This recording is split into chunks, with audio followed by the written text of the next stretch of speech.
Hello and welcome to Newsclick. Today we have with us Professor Ijaz Ahmed, and we are going to discuss the brutal blockade of Yemen that Saudis and the Emiratis have imposed. Ijaz, how do you see the blockade in Yemen developing? Particularly the last port now is also under blockade, and this puts at risk nearly 8 million people who are in the what is called the Houthi dominated areas.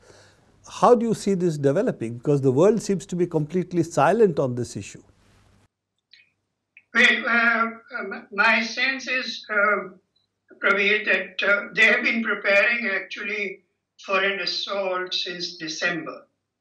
And they have been fighting and capturing villages and territories all along the Red Sea coast on both sides of Hudaydah.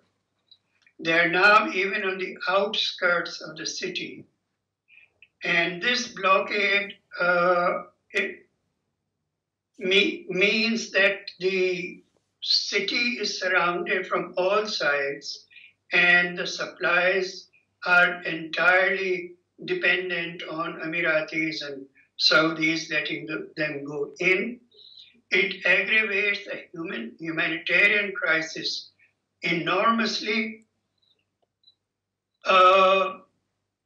The speculation is, and it seems from Pompeo and other people who have spoken about it, is that implicitly the Emiratis already have a US go-ahead for the full-scale attack on the port, even though the Houthis have already offered to let the UN take control of the port. It's only the only thing that they're saying is that they're not going to completely disappear from the access to the port. They want access to the port, but for the rest, they're willing to concede the control of the port to the UN. I think part of the objective of this blockade is to, in fact, prevent the UN from taking control of the port and to bring unbearable pressure on the Houthis, because not only the city but all the hinterlands of northern Yemen depend for the supplies of medicine, food, and so on, all the necessities of the world for import through this one city. So, on the other hand, I think a lot of the Western powers are very afraid of the level of the humanitarian crisis. I mean, the humanitarian crisis in the Yemen is already the worst in the world, according to the United Nations, but it will increase dramatically if they actually bomb the airport. They're talking about bringing in all kinds of humanitarian aid and so on and so forth.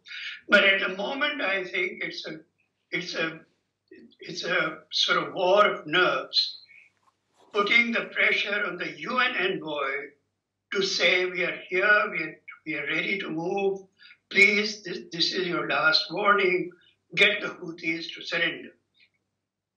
I think it's that moment that we are seeing. Unfortunately, I'm afraid that the Americans have already given them the go-ahead. So that is, I think, the immediate situation. That there's, of course, all kinds of much larger issues involved. So do you think that the Houthis are going to surrender? Well, I mean, I won't, this is a guess. They might withdraw from the port, but then what they're facing is really an encirclement of their entire presence in all of North Yemen, and starvation of vast numbers of people who will be trapped, who will be surrounded, who will be denied everything. and this Saudi Emirati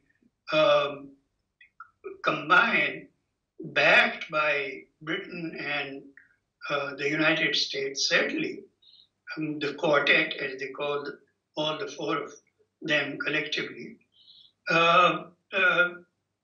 That is what the Houthis are actually at the moment facing.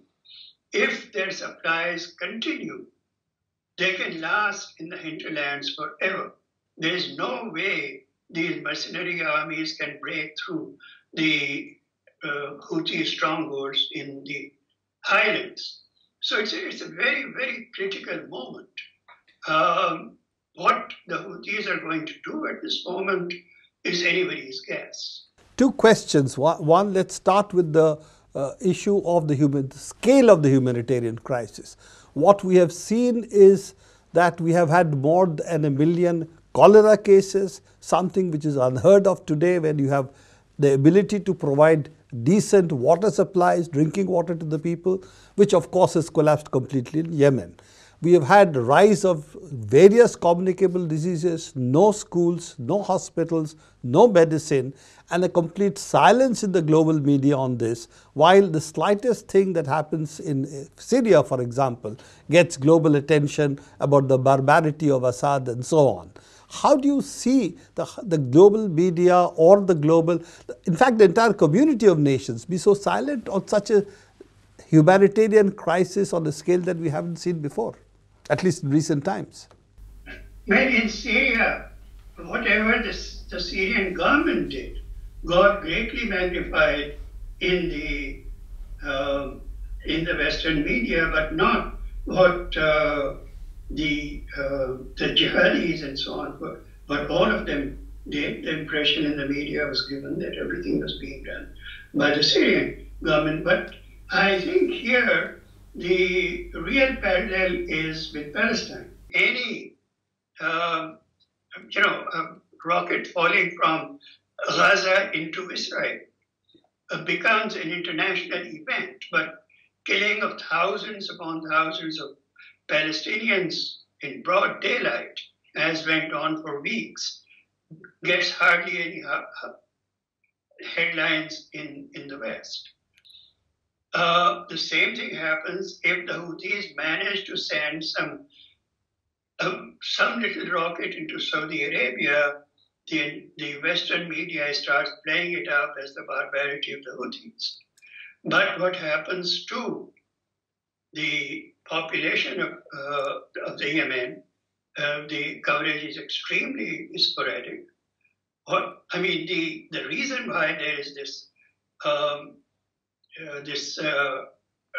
this cholera epidemic is simply that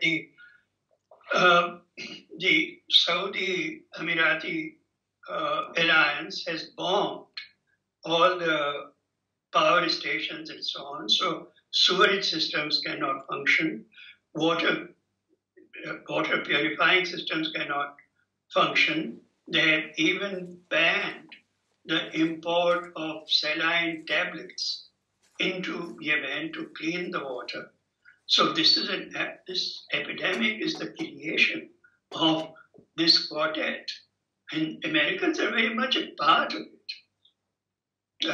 It is, in certain senses, you could even say that there is a whole chain of